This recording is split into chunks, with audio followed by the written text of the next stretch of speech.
Hi, Firestarter here once again at your service with a review of the Kamen Rider Zolda from SH Figuarts. And we have here the box. We have a familiar looking box which is kind of smaller than Ryuki's. And it's gray, but the letters are in hot foil green. And we have Zolda here looking all grainy, and Kamen Rider Ryuki's logo here. Tamashii Nation's Bandai, and some of the things you already know if you have your Kamen Rider Ryuki, or at least one of those characters that came out of the SH Figuarts line. And at the back we have some of the events that you want to do with Kamen Rider Zolda, and some of the poses that that you can replicate or copy if you have your own SH Figuarts Kamen Rider Zolda. And without further ado, let's open the box and let's take a look at Kamen Rider Zolda. Unfortunately, Kamen Rider Zolda only comes with 4 advent cards. Mainly the advent card for summoning Magnagiga, the shoot vent that launches GigaLauncher, and another shoot vent for Gigacannon. And of course, last but not the least, the final vent. And it also comes with 2 unseemly looking pegs, which I'll be discussing later on how to use these. The GigaLauncher comes in 2 halves, and of course we have the Gigacannon, which has a couple of joints so that you can adjust them accordingly. And also I would like to add the MagnaVisor, which has the same gimmick as the other Ryuki riders, that has this slot that you can open and you can insert the advent cards in. The cards snug in well and it won't fall off even if you shake this small submachine gun. Like I mentioned earlier, the GigaLauncher comes in 2 halves. The other end of the GigaLauncher has a claw that you can open, and it reveals nicely good details just like what you see on the show. And when you connect the nozzle at the end, it completes the look for the GigaLauncher. Good thing is that it is made on a lightweight plastic, which allows Kamen Rider Zolda to hold both ends without a use of a stand. Next is the Gigacannon that you can plug in by taking out the 2 pegs at the back of Kamen Rider Zolda and then inserting in the Gigacannon.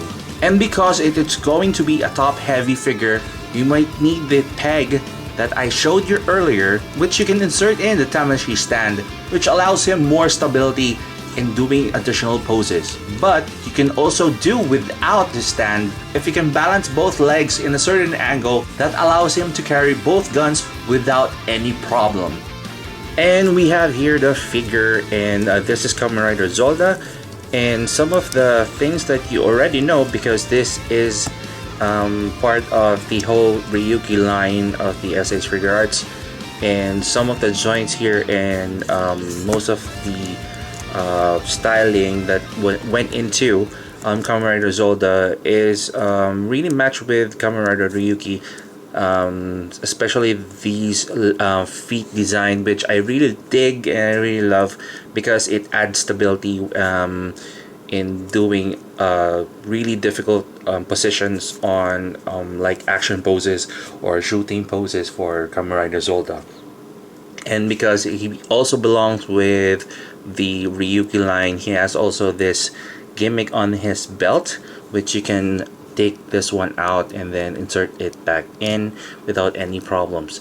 And the what I can see here, the difference between past Ryuki rider figures is that I had a problem mostly on these sort of pegs here that are easily detachable if you play with them a lot, and sometimes it irritates me that well when doing a lot of photography on it, because these fall off really easily. And I forgot to mention, or I think I'm on to this area, there's another peg here. This is actually for holding the MagnaVisor at the side of the belt, so it acts like a holster for the MagnaVisor. And thank God for long fingers. And it goes out like this, and then just replace it with this one.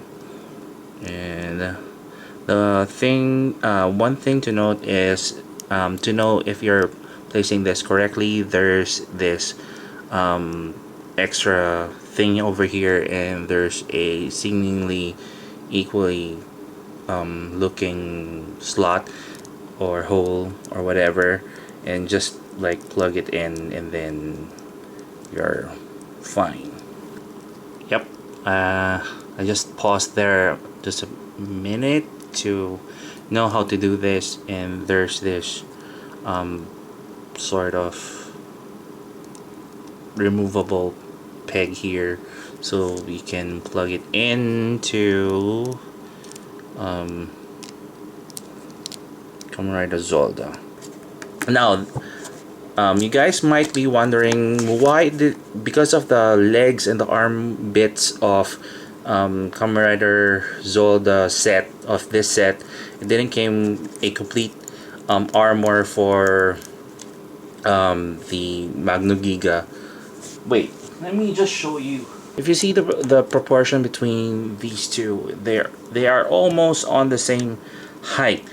Whereas if you take a look on the show or if you want to rewind a scene where Kamen Rider Zolda uses Magnagiga for different battles, Magnagiga should be a little bit bigger.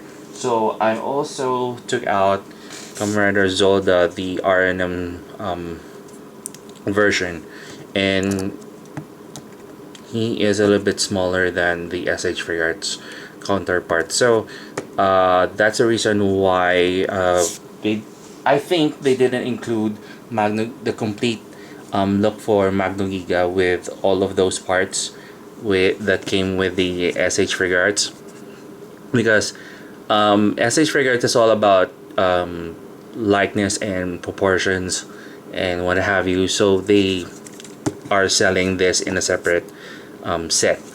And I think because these are really light, they're ridiculously light, it has to stand up perfectly when it pairs with the SH Figuarts.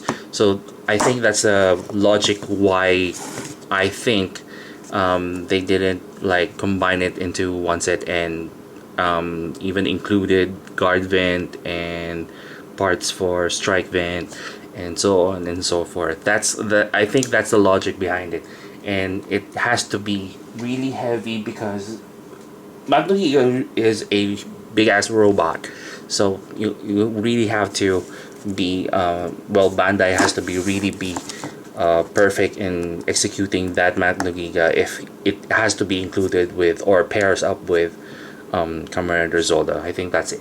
So I think it's a fair with the price point that came with Kamen Rider Zolda. I think it's really fair on how he is packaged, and I think it's also fair. At first, I was really iffy about not having the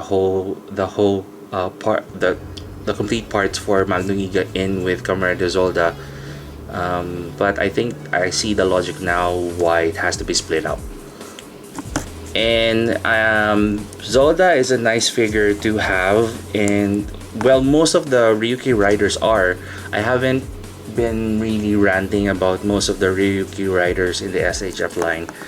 So far, I haven't seen a SHF Ryuki rider that disappointed me, and this doesn't belong to that group. So I'm happy with Kamen Rider Zolda in SH Figuarts line. So if you want to know the possibilities for this figure, do check out the photos at the end of the video, and do subscribe to my blogspot for the full written review. This is Firestarter. Thank you very much for watching, and see you on my next review.